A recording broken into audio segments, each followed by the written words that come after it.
qua tụi bay của cây guitar anh nhảy và chịu đôi bầm yeah. Trong nước mắt đôi tàu em bật nhảy dặm anh chỉ là một cái son ga.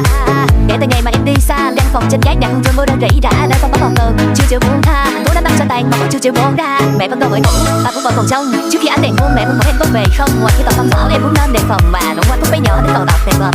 Sương đêm lạnh này một màu tím cho đôi bàn tay chờ đường sắt của đường bay đi kể từ cố thứ bước qua từng ngày những phây một chim như bay về mình đã